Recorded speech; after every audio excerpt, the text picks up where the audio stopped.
concept of open source? The entire world runs on open source software, which means the infrastructure of the internet is powered today by open source software. And that's where companies, individuals can actually see what's happening with their data. I would give you a small example what happened. My daughter and I, we were discussing about going on a road trip. As soon as we finished our conversation, we started getting a lot of calls, lot of messages, lot of feeds talking about road trips. And this was like somebody is continuously hearing us. And how do we stop all this? So what is Linux? Even I don't know. Linux is an operating system which is free and open source, powers the internet world today. Okay. It's about 96.4%. So if 95% of the world's internet is powered by Linux and less than 1% is studying Linux, you can imagine the gap. So that is exactly what we are trying to bridge.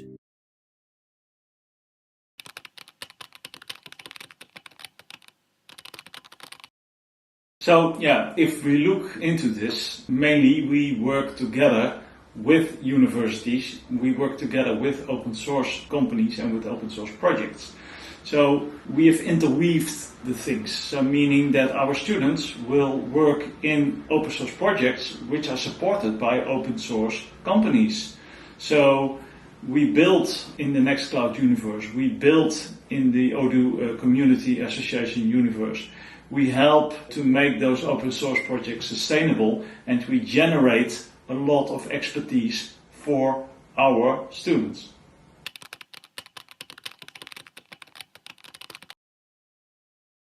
So Open Source Science is building its network with universities in India. We want to create the opportunity for every tech-savvy student to study in open source technology on their local campus of their own university who has then partnered with us.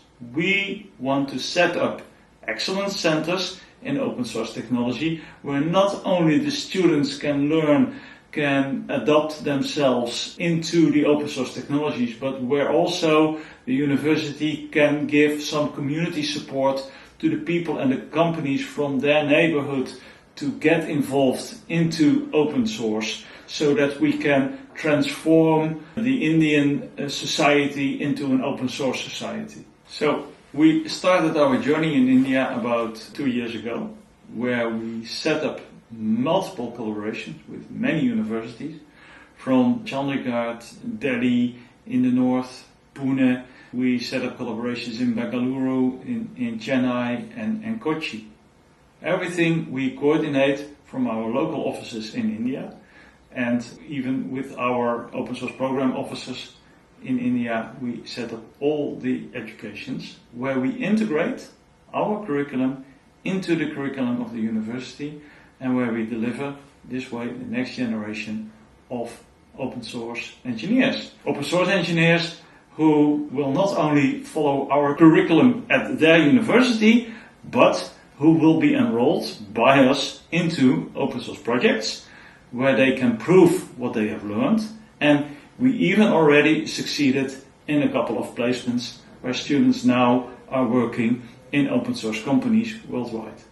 Hi, Richard, and hi, Devaki. Hi, Rashi. Hi, Rashi. Thank you for having us here. I want you both to tell us about Eric, his I think he will be. mission and vision. All right. So about 6 years back, we have been in, trying to get new developers for our Linux systems. And there was nobody in Europe. Yeah, it's like searching for a needle in a haystack. So then my shareholders told me, get on a flight to India and, get some nice developers for our projects. So I took the next flight to India, and there are no developers on Linux again, right? So I went back, I took the empty flight back to Netherlands, and I said, boss, there is nobody. So then he said, what do we do? I said, we have to start with education. So then he said, I know a great person to start this education initiative. So that's Eric Maltz, CEO of Open Source. And the guy is 30 years experienced in teaching IT, bioinformatics, and open source. So he curated this wonderful curriculum that we are here to spread to universities and students across our country here. Let's start with your journeys. Let's start with the lady first. Okay. Devaki, let's hear about you. What has been your professional journey all these years? Started my career sometime in 2000, and I always stayed focused with education. My first role was with Tata Infotech Education, and Tatas were coming out with advanced learning options for students in India. Okay. So I guess I got this particular, the inclination of doing something for the students from there. Okay. And as we started moving ahead, we started coming out with different curriculums for students in information technology. Okay. And I got a chance to develop an entire curriculum called Global Tech for students who are in the tier 2, tier 3 cities, cannot really make it after their 12th for computer science engineering. Okay. So that's where my journey started. The passion for education, right education for right students. I think that's how it started, and today we are here. Wonderful. Okay, now Richard, all the way from Netherlands, Right. travel the world. Let's hear. Right. So my journey started as a normal IT graduate. Okay. Got into development quite early on in my life, Okay. and very quickly moved into IT management.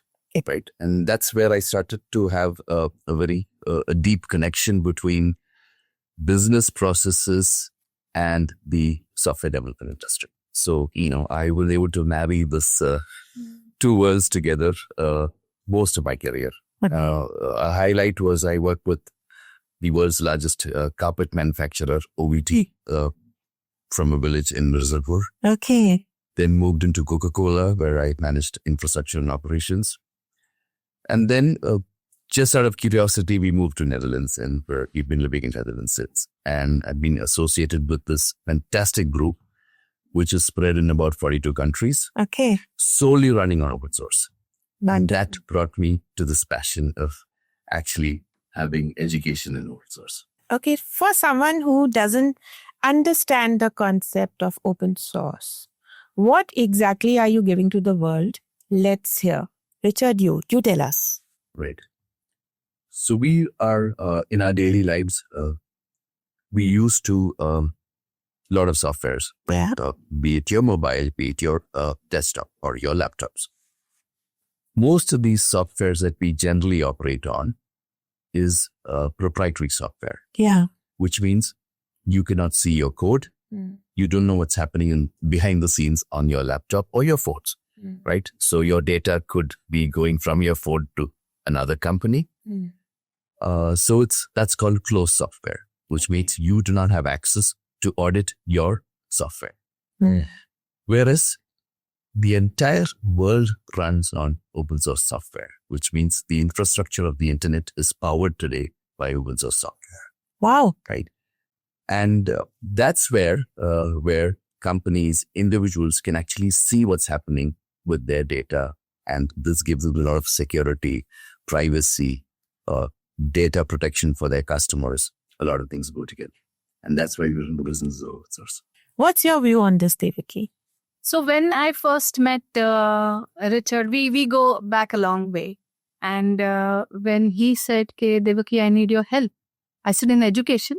He said, "Yes." And that's when he explained to me what open source is. I would give you a small example what happened. My daughter and I, we were discussing about going on a road trip. Okay. And we were deciding on the destinations, where are we planning to go. So as soon as we finished our conversation, we started getting a lot of calls, lot of messages, lot of feeds talking about road trips. And this was like somebody is continuously hearing us. Somebody is continuously watching us. Now, how do we not get there, and how do we stop all this? And that was probably the time when he reached out and he said, this is what we are doing. And I said, okay, I jumped on the opportunity, the connects which I have in the industry. I also work with the Association of Indian Principals. We are a not-for-profit organization, and we do a lot of work for student development, teachers development. And our idea was that how do I take this to the schools, to the colleges, to the universities? So that's how I got, I joined him, I got involved in this. And now today, even my children. So even when I very recently bought a new phone, rather a gift from a good friend of mine. And I was telling her, I said, Apple, really, do I want that phone? She said, I've already bought it. I said, okay. But, now we are mindful whether we want to use a product, a licensed product or not. So how can we look at getting ourselves into the FOSS mode, the free and open source mode? Richard, tell me something. What exactly is the gap you're filling with open source?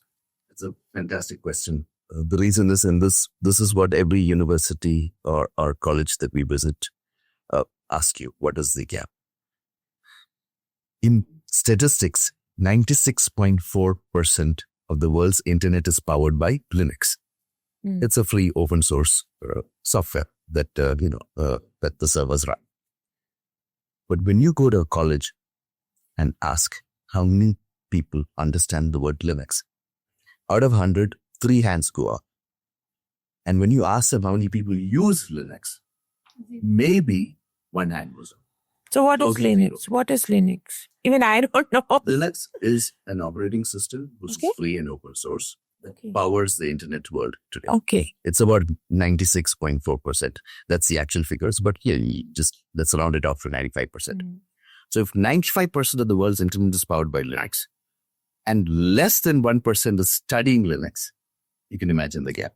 Oh, I get it now. So Okay. that is exactly what we're trying to bridge. We're trying to bridge the gap. So whenever I attend an open source conference, I'm the youngest. So there is no generation behind me. So we're trying to say that, guys, if you want a green career, if you want to save the planet, if you want to create sustainability in software development, this is a place you should be. Tell me something. Now there is traditional computer science. That's Okay. And then there is open source. Right. What is the biggest difference? So in traditional computer science, you are exposed to vendor locked-in systems. What is that? For example, let's take a Microsoft product. Yeah. Right? You have your Microsoft product. Can you change anything within your operating system of your device? Nope. You cannot. No. You cannot also review it. Yeah. So a student study does not understand how the operating system works. They know how it works, but they cannot see the details inside. Okay. Whereas you install Linux on your computer or your laptop, every student can open every file to see how each driver is programmed, how the camera operates, how the keyboard operates. You can study and learn this. Okay. Wonderful. This is the only difference between what open source teaches you, because open source teaches you everything. Whereas proprietary software teaches you how to use the software and not how to research, how to redevelop the software, how to make changes on the core software. And open source teaches you all that. As we are talking, I feel that people aren't even aware. Absolutely. Like they're not aware. Even general students, even doing engineering, I think most of them are not aware till the time they actually know. This is what you can correct me if I'm wrong, but is it true? It is. If you look at the children who are in our own family, Yeah. okay, when we talk about our families, I remember my aunt used to tell me that, BCom kar le. BCom karke baad mein kya? When we talk about ladki ko to BCom karayenge. Why? The world has changed from there. I'm talking about say 30 years, 40 years before. Now, ladkon ko karne do engineering. Let them do that. Now, we are trying to change and we are changing it, right? It's been many years now that, girls are taking up engineering. Girls are looking at different options. I very recently met a student. She was telling me, I want to take up only mechanical engineering because she fancies cars. She loves machines. And this was a great thing for me to hear, because she wants to, and she was asking me, how can I probably learn open source when I'm doing mechanical engineering? So these are the things which are changing for sure. There are a lot of good things which are coming, when it comes to different career options. Yes, there are many things which are coming in. Open source as an education, we are not stopping any student. You can also learn open source. So there is no age basically. Anybody can learn it at any age, And software Excellent. engineers nowadays are taking this as an upgrade. They understand the importance of this. They know that we have to upgrade our skills. We have to upgrade our knowledge. So many of them are reaching out to us. Final year students of engineering are reaching out to us. They want to probably take up a modular course or a crash course, and they want to work in open source. So they are doing that. They are contributing to the community as well. I've heard word freedom. Now, what is freedom first? Let's hear, because I see this word everywhere, on the website. Now, what does it really mean in your ecosystem? Right. So the first word that is associated with open source, if you ask me what is open source, I always say freedom. Freedom for an individual, for an organization, or for a country to decide what should happen to their data, what should happen to their operating environment, what kind of software vendors should work with them. So that's freedom.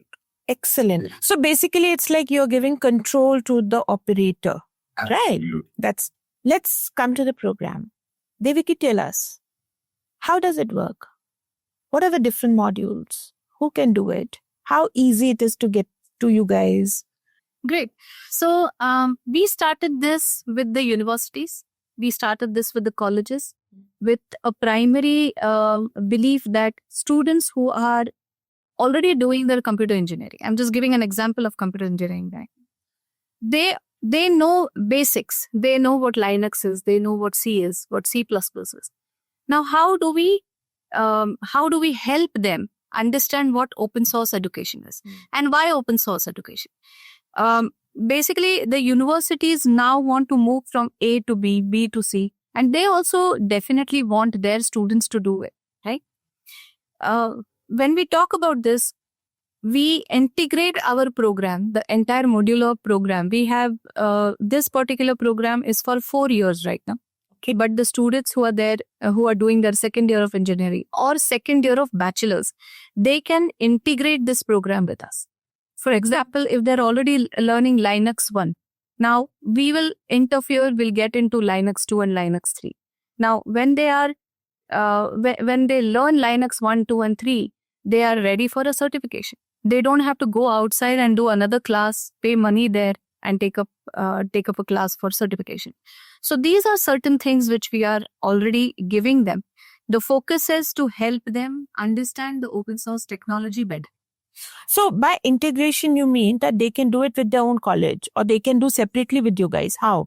Both? Totally depends on them. Okay. It totally depends on the universities. There are a couple of universities who are now using our curriculum as a specialization for their curriculum.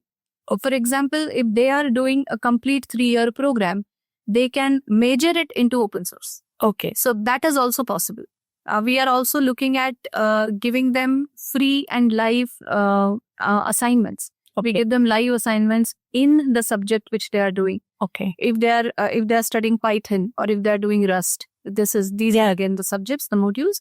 They will be getting a live project in that particular theme, in that particular module. So they understand the product well. They understand what is Rust, how it has to be implemented into an assignment, followed by a project, and then as a job. So they can directly reach you and do it, and they can also do it through their institute. They can always reach out to their universities. Okay. The universities can reach out to us. In case the universities are not giving it, then they can directly. We have seen a traction of students reaching out to us. And how do they reach you? Like through your website? Through LinkedIn. Through LinkedIn, through website. Yes. Okay. And we do a lot of hackathons. Okay. So we normally have a cap on around 2,000, 3,000 students. They participate in the hackathons. They reach out to us because we are there everywhere. So they send a mail, write us on LinkedIn. Okay. And now the details will also be on the podcast, so they can probably reach out to you guys.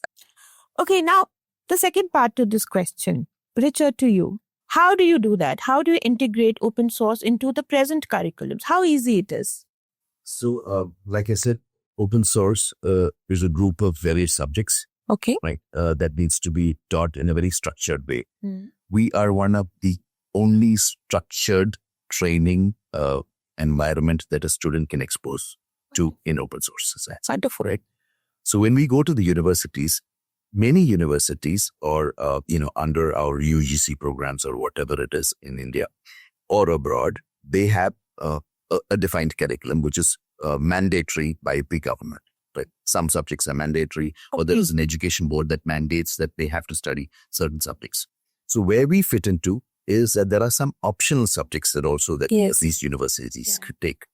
And like Devaki mentioned, there are a lot of these specializations that the students can do. So we seamlessly integrate. We first create a task force with the university or the college that we go in. We have a lot of brainstorming sessions. Okay, can we do this? Can we better this? Maybe you teach this better, or we do this better. And we train their trainers Okay. to also help us in this journey. Because the first phase that the student sees is their own mentors. Yeah. So they're happy to see that phase. It's a used phase. And slowly we integrate our programs in a very beautiful fashion. We integrate these programs and then the students are exposed to live projects, live issues that's happening in the world today, and they can start to contribute. Okay, my question on the same question. There is a special different certification for this? Right. So every subject in open source, right, or every subject has a certification. Okay. So there is one certification that OSSCI, like we can provide, and that's along with the university. So it's basically what the student gets is the university certification, Okay. and we complement it with our expertise. So it's like a bonus. Like it was, yeah. And then apart from that, the student is welcome to go in for certification with, for example, Linux Professional Institute, the Python Institute, with the Rust Foundation, with the GitHub Foundation. The student can actually go in and do these professional certifications. And since we are official partners with these organizations, it becomes very easy for the students to go in and take these professional certifications through us. Wonderful. That gives a lot of clarity and you know how you've put it. Devaki, since you are already speaking to a lot of institutes and universities in India, tell us about the different 4 levels that are in the open source. So instead of 4, I will tell you the 3 levels because academics is already there. There is the 4th level. That is the most important level. But when we start with a junior level. Okay. We are also giving this particular curriculum in schools. You will not believe the highest paid open source software engineer is a 14-year-old boy from Bangalore. Wow. And he is doing fantastic. Now that he has his 10th and 12th, his parents have stopped him. That pehle padhai khatam. Another level is, they can actually look at creating opportunities for themselves through live projects. Okay, Richard, tell me something. What kind of roles and jobs students can expect after using open source? A huge, wide spectrum of jobs. If you just look at the programming world, they can be fantastic open source developers in various technologies. They can be DevOps engineers. They can be system administrators. They can have, jobs on cloud platforms like Kubernetes, which powers the internet today, and multiple other jobs. And if you want to be slightly non-technical, you can have testing jobs on open source. Most of the testing tools are on open source, right? You can have documentation skills like rich text formatting or RST, things like that. So documentation, testing, book writing, there's so many options that's opening up in open source. Wonderful. Devaki, now this is something which you are doing every day. How are you collaborating with the universities? How are you reaching out to them? universities are also collaborating with us. They also reach out to us.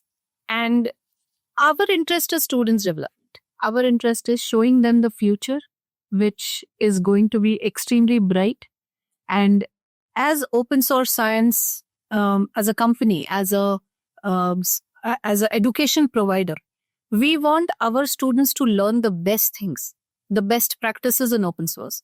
What is open source? How is it different from what they're learning today? These things will definitely help them reaching out to the universities, because I already have a network. I've been working with schools, universities, etc. So reaching out does not really, it's not a showstopper.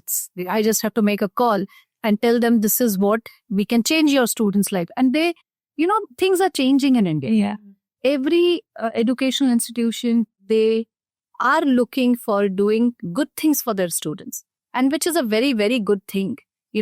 During my time, I think we did not have so many options. We had computer classes, who used to teach us a lot of database, programming, etc. But today, if a university is collaborating with us, it becomes very easy for the student, because once they start collaborating with us, they take up light projects. They do a lot of, internships. So we also provide internships. Okay. And we also help the students, the best students of that particular university, with internships. So what kind of summer internships are you offering, and what levels are you doing that? So they can work as developers. They Okay. can start into program as a program. Does this work at schools also? Like summer work? School kids, it's a very, very dear topic to me. K-12 is a very, very near and dear topic. Trust me, the curious minds which they are. I had a presentation in a school in Gurgaon, and they said, "Ma'am, we want to be the best programmer. How can you help?" So we have actually designed a very short course for the school children. Okay. And we are now very soon coming with a hackathon for them as well. Wonderful. And I'm sure they are going to do an excellent job with that. So so coming back to the question, we are doing a lot of work. Okay. When it comes to providing the education, the right education, as we discussed some time back as well, that integrating in the program, training the trainers of that particular university or a college, and then maybe giving them a specialized trainer from our side. So this is how the entire collaboration works. Today, when we are collaborating with a company in Europe, obviously everybody is interested in knowing that side of the world also. What technologies they are using, what kind of job opportunities are available. So universities will always, join hands with us. I have not come across any university who said, no, we don't want to work with you. Tell me something. When we go for any career counseling, there is a counselor sitting over there who will guide you. Now, coming to open source science, okay, if a student uses, how approachable it is, who's guiding them? Do you have AI chatbots, or you have people who are doing that? So we do a lot of work ourselves. Okay. We have built communities wherein the professors of a particular school, a particular college, say School of Computing or School of Electronics and Telecommunications. So we have this entire network. We have these professors whom we keep talking to. Okay. We do not say no if a professor wants to join our hackathon. Wonderful. They can be a team as well. So they learn. Obviously, if they are learning, they are understanding, they will pass it on to their students. Okay. So this is a life cycle which we are trying to build. I will not say we are trying to build, we are building it. Wonderful. Yeah. We are So not trying. We are it's doing. basically it's understand the concept of freedom now.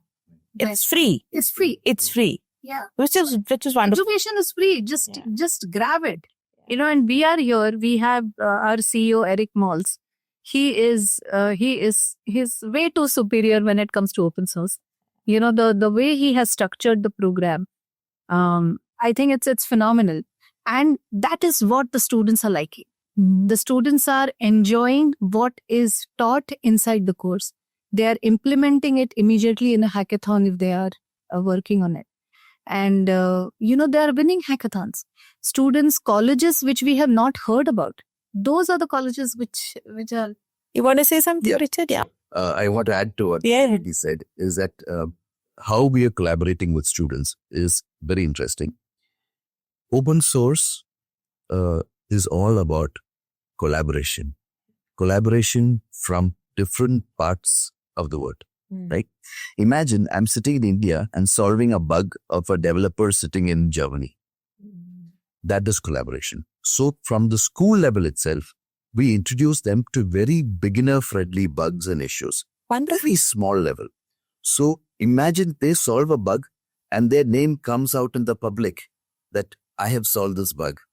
So sweet. As a school student, Wonderful. one credit is when you solve the first bug.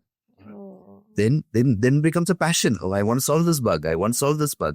So this community development is what we are for. And this is the biggest form of certification. Absolutely. Because you are actually acknowledging somebody's work. Yes.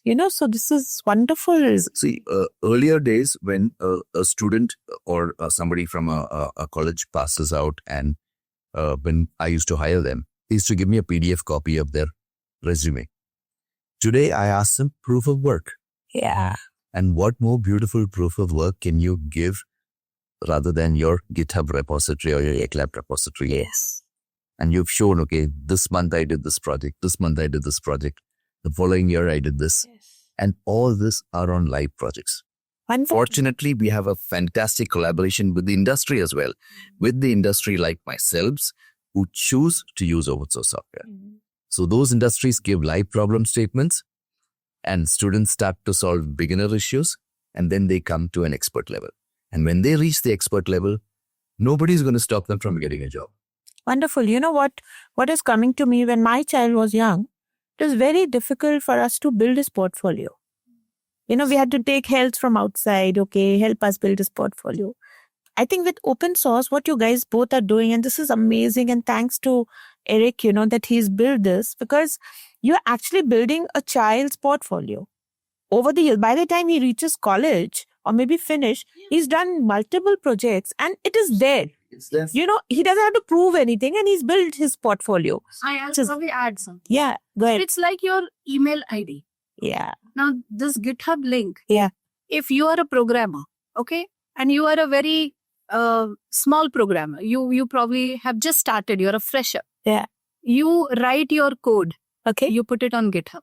Over a period of time, maybe 3 years, 4 years, obviously that code is going to improve. Yeah. So if Richard is a hiring authority, he will say, okay, this person has been trying and she has reached here, and she has reached in a very fantastic manner. So I can see the bugs they've created. Yeah. I can see the bugs they've solved. Yeah. And what more better for a hiring manager to hire the person? Excellent work. When she told me that you want to do a podcast, I don't know, what will this be? I kept doing the research, and while talking to you, I feel this is excellent work, because I think this is the new world. This is the future, what you're doing, Just imagine a student needs to study something, right? Wants to study how a driver works with a camera. Yeah. Driver is a software that controls the camera, for Yeah. example. What better it is to actually open the software and show him? Yeah. Excellent. This is actually very valuable. It's very valuable because most of the people, it's very easy to learn actually with this. another point which I would like to add, I was with a university. Okay. And, this particular person, the vice chancellor, he also is a Linux enthusiast. Okay. And he asked me that, Devaki, how do I save the data of my students? Okay. Is there any way? Because when we put it on any other cloud, the data is, accessed by everybody. Yeah. So I said, yes, this is absolutely possible in open source. You can actually create the entire data on a different cloud, which is an open source cloud.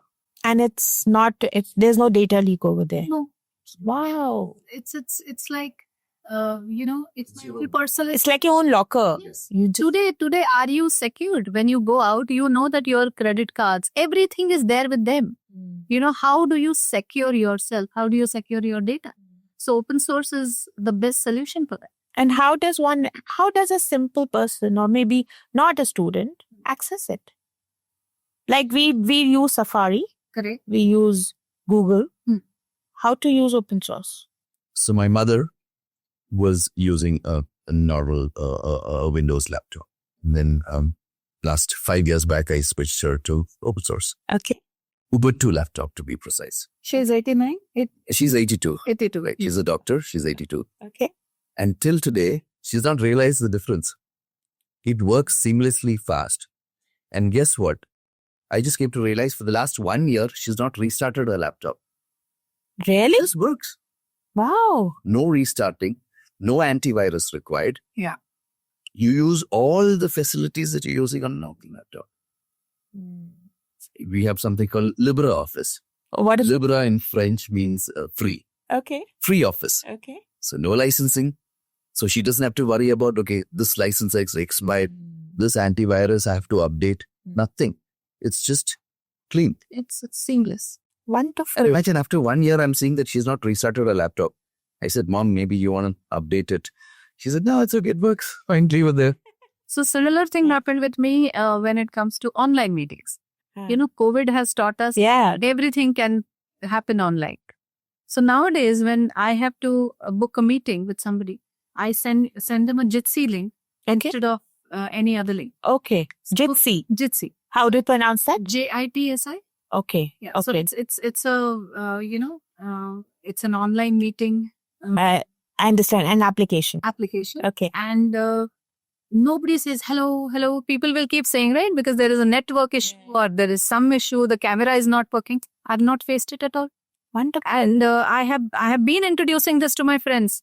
That one day I remember we are 5 thick friends, and they said, let's meet all of us. I said, okay, I'll send you a Jitsi link. And my friend who works in the US, she said, how do you know about Jitsi? I said, I am surprised that you also know about Jitsi. So things are changing. And things are changing for good. So yeah, Wonderful. I've heard about other dons. What is Mastodon? Let's hear. it's a social handle. Okay. It's another social handle. Okay. We are used to so many Yeah. social handles ourselves. Yeah. So this is another social handle for open source. Wonderful. And you can connect in people, like how the others work. Absolutely. Okay. Okay. Talking about future computing. Okay. What is Lumidi? Well, that's close to my heart. Okay. Okay. So, few years back, open source, for your desktops and laptops, it runs on, something called Linux, right? Linux has different flavors, Yeah. right? So I use Linux 1. Tomorrow you can call it Linux Rashi, or she can call it Linux Devaki and create your own version of Linux. Oh. So over the years, a lot of groups have developed versions of Linux. Okay. Today, we are at a beautiful moment of Lumeri. Okay. It is one of the very few desktop environments, or rather the only desktop environment, which is convergent. Wonderful. Now, when I say the word convergent, imagine how beautiful it is that I can have one operating environment to control my phone, to control my laptop, and to control my smartwatch. So that's what Lumeri is. It's a beautiful convergent desktop environment which rides on top of your core operating system, which is Linux. Each education or any kind of education, a person will pursue because they want to do some kind of business, some kind of work, some kind of job. There is a lot of stress out there in the market if you talk about the management, the master's degree, and the businesses. Businesses are also very difficult. COVID only taught us to switch to digital. Before that, everybody was doing basic business, like likha padi and all that. Now, my question to you is that how can MBA students benefit using open source, and how is it helping businesses worldwide? Let's hear. Great. MBA students, MBA is a very hyped profession or an education degree, I would say.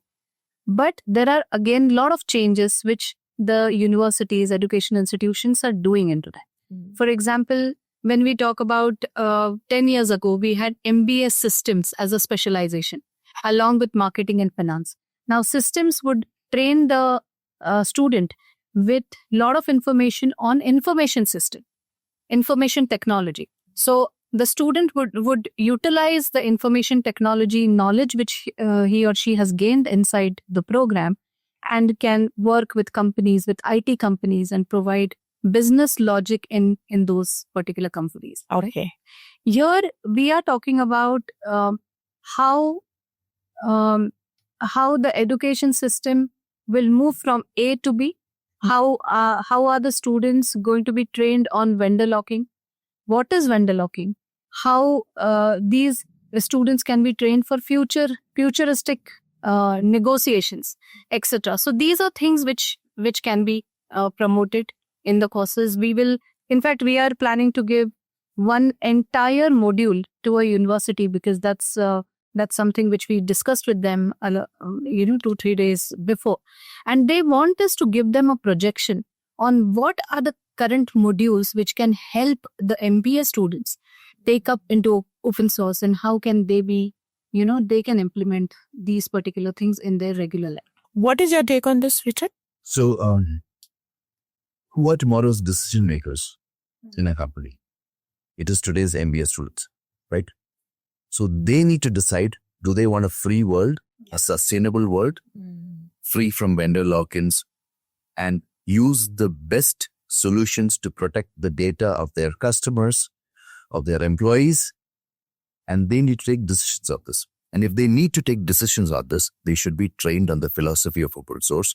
They should be trained on many tools that open source gives them alternatives to. So this is my take on it. Apart from that, earlier, you say you're literate when you know how to read and write. Today, you're literate when you know how to read, write, and code.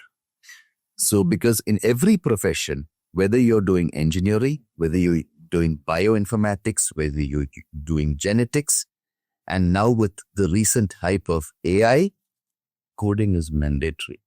So as an MBA student, as a bioinformatician, as a legal student, you should be able to program to a certain extent. And that's what open source teaches you. I have something to add here. Yeah. You must have heard about the National Education Policy, the NEP, Yeah. right? Yeah. NEP 2020. It talks about coding being a part of the student's life. This is the change which we were probably looking for some years ago, but now that change is there. Things are working out well in India. I met somebody at the CBSE office, and they were, the team was extremely impressed by the program which we are giving. And they were like, can we give this to our students, the CBSE students? I said, why not? That's when we came out with a module for them as well. What does a student's life look like? They're using open source since everything is online. We help them with live labs. We create community labs. We also create excellence centers inside the university or the college. And that is where a lot of thinking happens. That is where a lot of conversations happen with their mentors. We spoke about some time back, that we create a task force for them. So these are the people who keep on interacting. They also involve themselves in hackathons, not only created by us, but created by the world. Okay. We also promote them to participate in FOSDEM. FOSDEM is an event in open source which happens every year in Amsterdam. Oh, And that is something which we are promoting the students to go there and have a look and understand what is happening in the world, okay. how they can figure out, how they can feature themselves there, how they can actually adapt a lot of good technology for instance. Oh, And that is something which we are promoting the students to go there and have a look and understand what is happening in the world, okay. how they can figure out, how they can feature themselves there, how they can actually adapt a lot of good technology for instance. This sounds exciting. And this is very, someone, for a person like me, I'm a non-tech person. I'm not a tech person.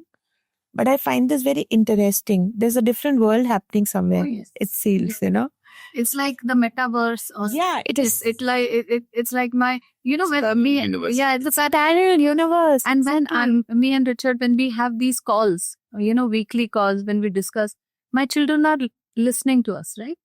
So Samar is like, are you sure? 14-year-old boy? I said, yeah, you can try.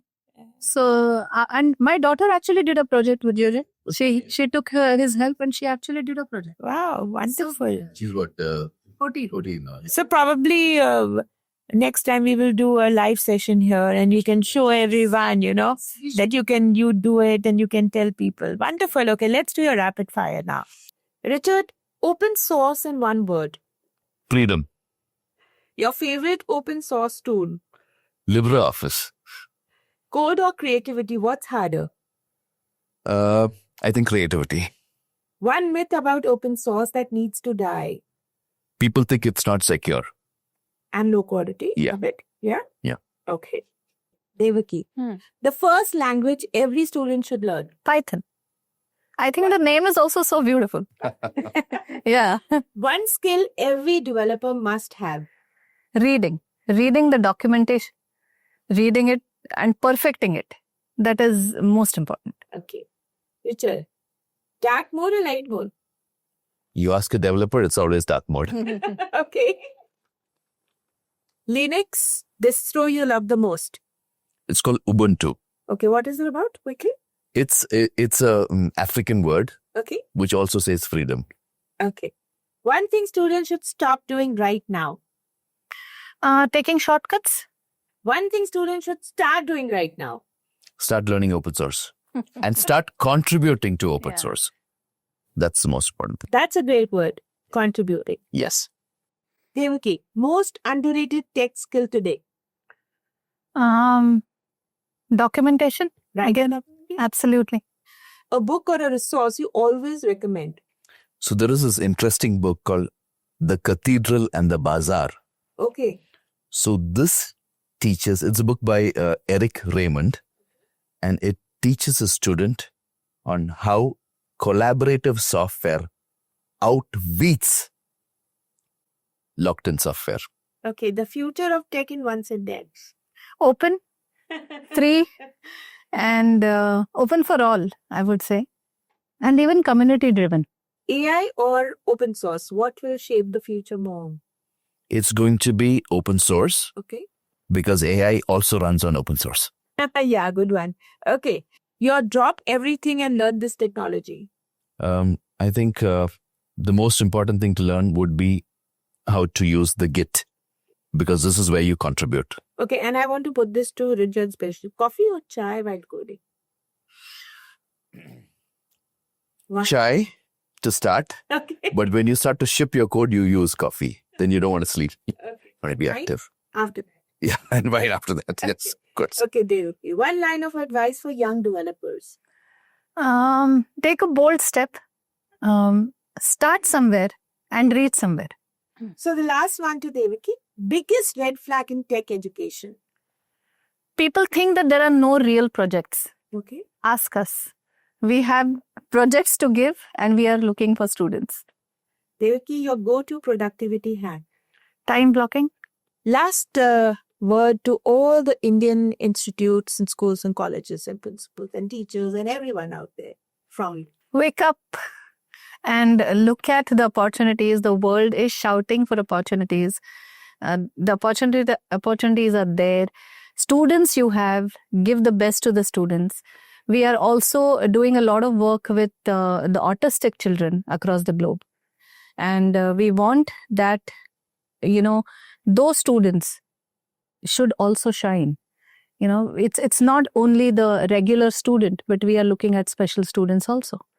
So, and this is an initiative by Professor Eric Maltz, and he actually started talking about this in Breda, where he stays.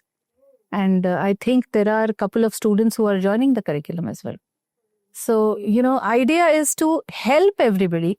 Idea is to give them support, get them there, and then things will be a history. Their life will be a history. So Wonderful. that's what our mission is. Wonderful. And I wish you luck to both of you. Thank you. To the company and to Mr. Professor Eric Maltz. Okay, now, two people out there, go ahead, use it. It's right out there. Get your freedom, be free, and enjoy the freedom. And to all the principals and the teachers and the students and the tech students out there, get in touch with Devaki and Richard. Their email IDs are available on the podcast. In case you can't get through them, tell us. We will put your pass to them. use it and enjoy it. And thank you so much for being. Thank Pleasure. you. Rashi. Pleasure, Ashi. Thanks Pleasure, so much. Raj. See you. Thank you. Thank you. Thank you.